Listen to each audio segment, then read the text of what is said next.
বর্তমান সময়ে বাজারে আসা যে কোনো স্মার্টফোনের ক্যামেরা হার্ডওয়্যার যথেষ্ট সামর্থ্যবান। যদিও সেম ক্যামেরা কনফিগারেশন থাকা সত্ত্বেও বিভিন্ন স্মার্টফোনে বিভিন্ন ধরনের ছবি আসে বিকজ অফ এদের সফটওয়্যার বা প্রসেসিং পাওয়ার। প্রত্যেকটা স্মার্টফোন ম্যানুফ্যাকচারার কোম্পানি তাদের নিজস্ব ইমেজ প্রসেসিং অ্যালগোরিদম ইউজ করে তাদের ইমেজ প্রসেসিংয়ের জন্য, বাট তাদের মধ্যে সবচেয়ে বেস্ট হচ্ছে গুগল ক্যামেরা প্রসেসিং অ্যালগোরিদম। এবং সুখের খবর হচ্ছে গুগলের এই প্রসেসিং পাওয়ার ওপেন সোর্সের, যার ফলে যে কোনো অ্যান্ড্রয়েড স্মার্টফোনে আমরা ইচ্ছা করলে গুগল ক্যামেরা পোর্ট ইউজ করে সেম অ্যালগোরিদমের মাধ্যমে প্রসেস করতে পারি যে কোনো স্মার্টফোনের ক্যামেরাকে। সো বলাই যায় ক্যামেরা হার্ডওয়্যারের থেকে ক্যামেরা সফটওয়্যার আজকাল ক্যামেরার কোয়ালিটিকে অনেক বেশি এনহ্যান্স করছে। সো আজকের ভিডিওতে আমরা দেখব Realme 3 এর মতো একটা কম প্রাইসের স্মার্টফোনের স্টক ক্যামেরা অ্যান্ড গুগল ক্যামেরার কম্প্যারিজন, যার ফলে আমরা খুব সহজে একটা ধারণা পেতে পারবো একটা সফটওয়্যার, শুধুমাত্র একটা সফটওয়্যার যে কোনো একটা ক্যামেরা কোয়ালিটিকে কতটা এনহ্যান্স করতে পারে। সো আজকের ভিডিওতে আমি ইউজ করব গুগল পিক্সেল 2 এর পোর্ট করা একটি গুগল ক্যামেরা, যেটা লিঙ্ক দিয়ে দেবো আমি আমার ডিসক্রিপশন বক্সে, যার ফলে আপনারা সেখান থেকে ডাউনলোড করে আপনাদের স্মার্টফোনেও ইউজ করতে পারবেন। প্রথমে বলে রাখি Realme 3 তে 13 মেগাপিক্সেলের সেন্সর থাকা সত্ত্বেও গুগল ক্যামেরা দিয়ে সর্বোচ্চ 8 মেগাপিক্সেলের ছবি তুলতে পারছিলাম। কেন এই সমস্যাটা হচ্ছিল আমি বুঝতে পারছি না, বাট স্টক ক্যামেরা দিয়ে সর্বোচ্চ 13 মেগাপিক্সেলের ছবি তোলা যাচ্ছিল। সো আমি স্টক ক্যামেরার 13 মেগাপিক্সেলের সাথে এই গুগল ক্যামেরার 8 মেগাপিক্সেলের ছবির তুলনা করছি। যদিও গুগল ক্যামেরা 8 মেগাপিক্সেলের ছবি তুলছিল, তারপরও 8 মেগাপিক্সেলের ছবির সাইজ স্টক ক্যামেরা দিয়ে তোলা 30 মেগাপিক্সেল ছবির সাইজ থেকে প্রায় ডাবল হচ্ছিল। তার উপরে গুগল ক্যামেরা দিয়ে তোলা প্রত্যেকটা ছবি একটু ক্রপ হয়ে যাচ্ছিল, যার ফলে স্টক ক্যামেরা দিয়ে তোলা ছবিগুলোতে একটু বেশি ওয়াইডার ফিল্ড অফ ভিউ পাচ্ছিলাম। স্টক ক্যামেরা দিয়ে তোলা প্রত্যেকটা ছবিতে ডে লাইটে ব্রাইটার ছবি পাচ্ছিলাম, অন্যদিকে গুগল ক্যামেরাতে লোয়ার এক্সপোজার এবং হাই কন্ট্রাস্ট ছবি পাচ্ছিলাম, যার মূল কারণ হচ্ছে গুগল ক্যামেরার থেকে লোয়ার শাটার স্পিডে ছবি তুলছিল স্টক ক্যামেরা দিয়ে, পাশাপাশি স্টক ক্যামেরার আইএসও ছিল বেশি, যার ফলে স্টক ক্যামেরার তুলনায় গুগল ক্যামেরায় লোয়ার এক্সপোজার অ্যান্ড হাই কন্ট্রাস্টই ছবি পাচ্ছিলাম। সো শ্যাডো ডিটেলসের ক্ষেত্রে স্টক ক্যামেরা এগিয়ে থাকছে, বাট স্টক ক্যামেরার 13 মেগাপিক্সেলের থেকে বেশি ডিটেলস পাচ্ছিলাম 8 মেগাপিক্সেলের গুগল ক্যামেরার ফটোতে, বিকজ আমরা জুম করলেই দেখবো এই দড়িটার ক্ষেত্রে দড়ির টেক্সচার গুগল ক্যামেরাতে বেটার পাচ্ছিলাম, যেখানে কিছুই বোঝা যাচ্ছিল না স্টক ক্যামেরার ক্ষেত্রে। পাশাপাশি কালারের ক্ষেত্রে Panji and more vibrance colour পাচ্ছিলাম গুগল ক্যামেরায়, যেখানে স্টক ক্যামেরার ছবিগুলো বেশি ন্যাচারাল মনে হচ্ছিল আমার কাছে। সেকেন্ড ছবিটার ক্ষেত্রে আমি স্টক ক্যামেরার ছবিটাকে প্রেফার করব, বিকজ স্টক ক্যামেরার ছবিটা বেশি ব্রাইটার ছিল অ্যান্ড ন্যাচারাল লাগছিল বেশি, যেখানে গুগল ক্যামেরার ছবিটা বেশি হাই কন্ট্রাস্টি সাথে বেশি কালার অ্যান্ড বেশি ভাইব্রেন্সি মনে হচ্ছিল, বাট হাই ডাইনামিক রেঞ্জের ক্ষেত্রে এগিয়ে থাকছে গুগল ক্যামেরা। তবুও শ্যাডো ডিটেলসের দিকে যদি আমরা একটু জুম করতে যাই তাহলে দেখবো স্টক ক্যামেরা অনেক ভালোভাবে হ্যান্ডেল করতে পারছিল শ্যাডো ডিটেলসগুলো, যেখানে গুগল ক্যামেরাতে কিছুই বোঝা যাচ্ছিল না। পরের ছবির ক্ষেত্রেও আমি চয়েস করব স্টক ক্যামেরাকে, বিকজ এখানে ন্যাচারাল লাইটের সাথে পাশাপাশি ন্যাচারালভাবে কালার পাওয়া যাচ্ছিল, যেখানে গুগল ক্যামেরার প্রত্যেকটা ছবিকে হাই ভাইব্রেন্স এবং হায়ার স্যাচুরেশন দিচ্ছিল।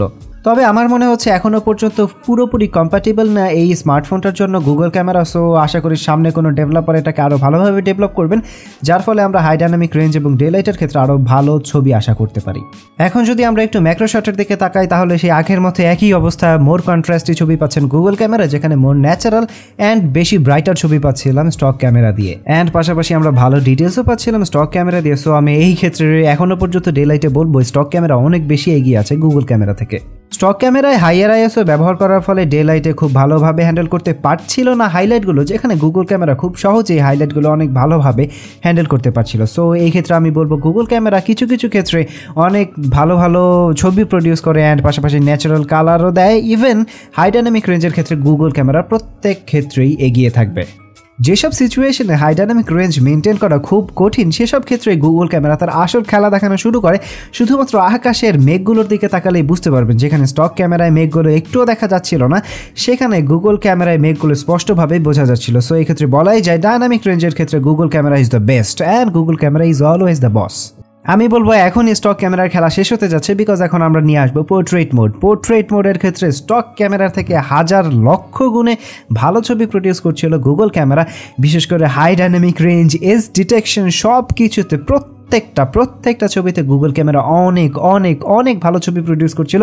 ডাইনামিক রেঞ্জের কথা নাই বা বললাম, এজ ডিটেকশনের কথা নাই বললাম, বাট এর ডিটেলস দেখলে আপনি অবাক হয়ে যাবেন। শুধুমাত্র রিয়ার ক্যামেরা না, ইভেন ফ্রন্ট ক্যামেরার ক্ষেত্রেও অনেক ভালো ভালো ডিটেলসের ছবি পাবেন গুগল ক্যামেরা দিয়ে। যদিও এখানে 8 মেগাপিক্সেলের ছবি উঠছিল, বাট তারপরে সেটা 13 মেগাপিক্সেলের ছবি থেকে অনেক অনেক বেটার। শুধুমাত্র পোর্ট্রেটের ক্ষেত্রে নয়, এটা সেলফি ক্যামেরা দিয়ে তোলা বা ফ্রন্ট ক্যামেরা দিয়ে তোলা প্রত্যেকটা ছবিকে অনেক ভালোভাবে ভালোভাবে এনহ্যান্স করছিল, এর ডাইনামিক রেঞ্জকে বাড়িয়ে দিচ্ছিল হাজারো গুণে।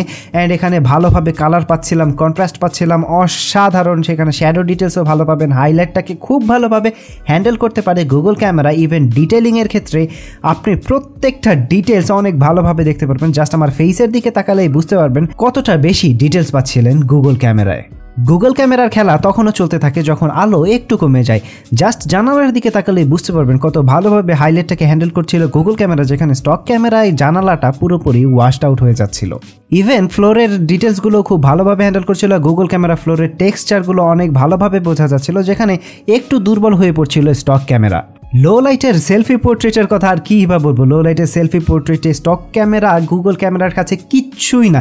জাস্ট ছবিটার দিকে তাকান, বুঝবেন যে এখানে আকাশ পাতাল ডিফারেন্স। অ্যান্ড আপনি অবশ্যই গুগল ক্যামেরা ইনস্টল করতে চাইবেন যদি আপনি যে কোনো স্মার্টফোন ইউজ করেন, শুধুমাত্র এই ছবিটা দেখেই। রেগুলার লো লাইট ছবির ক্ষেত্রে আমরা গুগল ক্যামেরায় ভালো কালার পাচ্ছিলাম, ভালো কন্ট্রাস্ট পাচ্ছিলাম, বাট ওভারঅল একটা ভালো ছবি পাচ্ছিলাম আমরা স্টক ক্যামেরায়। যদিও এখানে একটু নয়েজের পরিমাণ বেশি ছিল, তারপরেও গুগল ক্যামেরার তুলনায় স্টক ক্যামেরা দিয়ে বেটার ছবি পাচ্ছিলাম।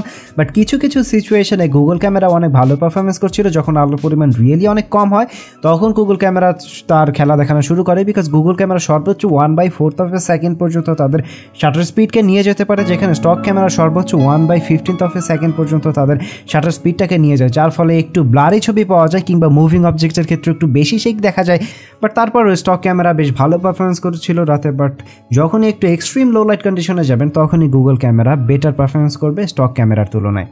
রাতের ছবির ক্ষেত্রে পুরোপুরি উল্টো কাহিনী ঘটে গুগল ক্যামেরার সাথে, বিকজ গুগল ক্যামেরার রাতে শাটার স্পিড অনেক কমিয়ে ফেলে, যার ফলে অনেক বেশি শেক পাবেন অ্যান্ড ডিটেলসও কমে যায়, যার ফলে কিন্তু স্টক ক্যামেরায় শাটার স্পিড মোটামুটি একটা ডিসেন্ট লেভেলে থাকে রাতে, যার ফলে রাতেও ছবিতে বেশ ভালো রকমের ডিটেলস পাবেন। বাট আলটিমেটলি যদি একটু হাতটাকে শেকিনেস থেকে বাঁচাতে পারেন তাহলেই খেয়াল করবেন অনেক ভালো টেক্সট ডিটেলস অ্যান্ড ভালো টেক্সচার পাবেন, ওভারঅল একটা ভালো ছবি পাবেন গুগল ক্যামেরায়। অ্যান্ড রাতের ছবির ক্ষেত্রেও গুগল ক্যামেরা ডাইনামিক রেঞ্জ আগের মতোই কাজ করছিল, স্টক ক্যামেরা থেকে বেটার গুগল ক্যামেরার ডাইনামিক রেঞ্জ। সো ওভারঅল বলবো গুগল ক্যামেরা এখনও পর্যন্ত একটা বিটা স্টেজে রয়েছে, যার ফলে গুগল ক্যামেরা দিয়ে তোলা ছবিগুলো কিছু কিছু ক্ষেত্রে অনেক ভালো পারফরমেন্স করলেও কিছু কিছু ক্ষেত্রে স্টক ক্যামেরার থেকে পিছিয়ে থাকছে গুগল ক্যামেরা।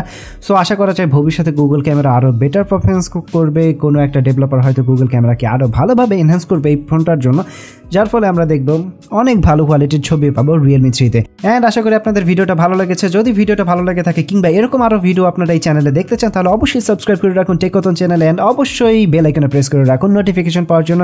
অ্যান্ড এই ভিডিও ভালো লাগলে অবশ্যই লাইক করুন, শেয়ার করুন এবং কমেন্ট করে জানান কেমন লাগলো এই ভিডিওটি। অ্যান্ড আজকের মতো টাটা, বাই বাই, দেখা হবে পরে কোনো ভিডিওতে।